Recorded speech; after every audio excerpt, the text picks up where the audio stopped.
ఎలాగున్నారండి? ప్రభు మహాకృపలో మీరు అందరూ క్షేమమే కదూ? ప్రభువును రక్షకుడని యేసుక్రీస్తు నామమున ప్రియ సహోదరి సహోదరులకు హృదయపూర్వక శుభాలు, వందనాలు తెలియజేస్తున్నాను.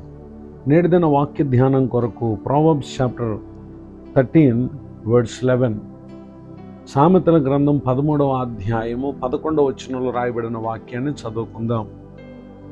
మోసము చేత సంపాదించిన ధనము క్షీణించిపోవును, కష్టము చేసి కూర్చుకున్నవాడు తన ఆస్తిని వృద్ధి చేసుకొనును.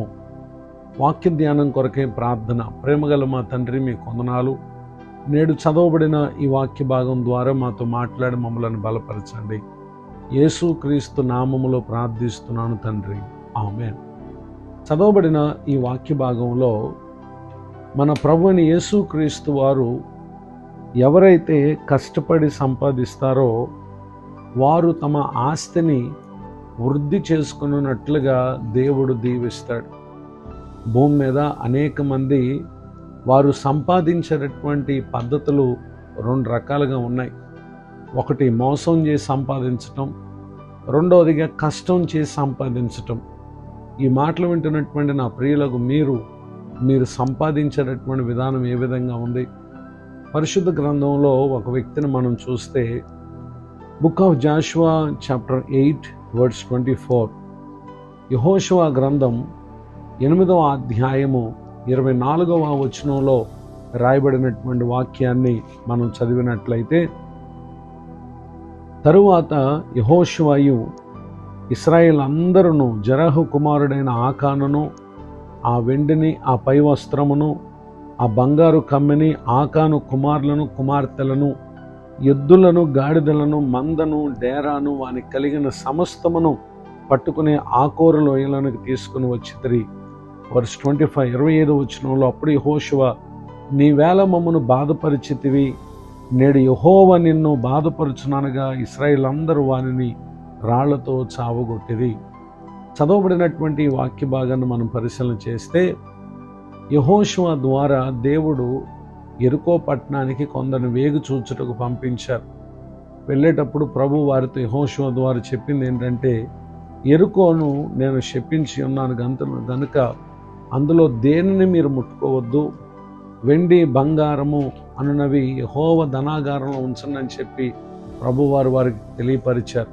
అయితే ఆ మాటలను ఆకాను విన్నప్పటికీ అతడు చేసినటువంటి పని ఏంటంటే, బంగారు కమ్మిని, అలానే వెండిని, క్షీణారు వస్త్రమును అతడు చూచి ఆశించి వాటిని దొంగిలించి అతడు తన నివాస గృహంలో పెట్టుకున్నాడు. గొప్ప వాటిని సంపాదించుకున్నానని చెప్పి అతడు తలంచాడు. కానీ ఇశ్రాయేలు ప్రజలు యెరికో ప్రజల మీద గొప్ప జయాన్ని పొందారు.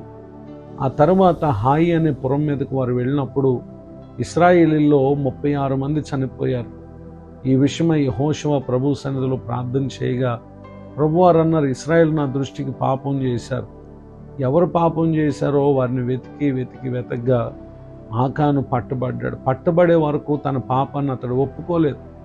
ఒప్పుకుని ఉంటే దేవుడు కనికరించేవాడు. కానీ ఒప్పుకోక దాన్ని దాచిపెట్టుకున్నటువంటి కారణం, తనకు తన కుటుంబానికి అతడు తాను సంపాదించినటువంటి దాని వలన ఏ విధమైనటువంటి లాభాన్ని పొందకపోగా అందరూ కూడా మరణమైపోయినటువంటి పరిస్థితిని మనం చూస్తూ ఉన్నాం. ఈ మాటలు వింటున్నటువంటి నా ప్రియ సహోదరి సహోదరులు, మనుషులను మోసగించవచ్చు కానీ దేవుని మోసం చేయలేం కదా. గనుకనే మనం సంపాదించేటటువంటి సంపాదన అది మోసంతో కూడిందైతే ఖచ్చితంగా మనం ఎంతో నష్టపోతాం. అయితే కష్టము చేసి కూర్చుకున్నవాడు తన ఆస్తిని వృద్ధి చేసుకుంటాడని ప్రభువారు మాట్లాడుతున్నారు. ఇది ఏ విధంగా సాధ్యమంటే, సామ్స్ 128 సెకండ్ స్టాంజా 128 కీర్తన 2వ చరణంలో, నిశ్చయముగా నీవు నీ చేతుల కష్టార్జితాన్ని అనుభవిస్తావు అని ప్రభు వాగ్దానం చేశారు. నిజమే, కష్టార్జితాన్ని మనం అనుభవించేటట్లుగా దేవుడు చేస్తాడు. అంతేకాక ప్రొవర్బ్స్ చాప్టర్ 20 వర్స్ 7, సామెతల గ్రంథం 20వ అధ్యాయం 7వ వచనంలో, యథార్థవంతులు అనగా ఎవరైతే నిజాయితీగా కష్టపడతారో వారి పిల్లలు వారి తదనంతరము ధన్యులవుతారని ఇక్కడ దేవుని యొక్క వాక్యం సెలవిస్తూ ఉంది. ఆకాను తన సంతతి నశించిపోయారు, కానీ ఎవరైతే దేవుని వాక్యాన్ని బట్టి నడుచుచు కష్టపడి పనిచేసి సంపాదిస్తారో దాని ద్వారా తమ పిల్లలు కూడా వీరి తదనంతరం ధన్యులవుతారు. ఈ మాటలు వింటున్నటువంటి నా ప్రియ సహోదరి సహోదరులు, మనము మన పిల్లలకు వారి భవిష్యత్తుకు నష్టాన్ని కలుగు చేసే వారంగా సంపాదిస్తున్నామా, లేక నేటి మన సంపాదన అది యథార్థమైనదైతే నిశ్చయంగా దాన్ని మనం అనుభవిస్తాం. మన పిల్లలు మన తదనంతరము వారు కూడా ఆశీర్వదించబడతారు.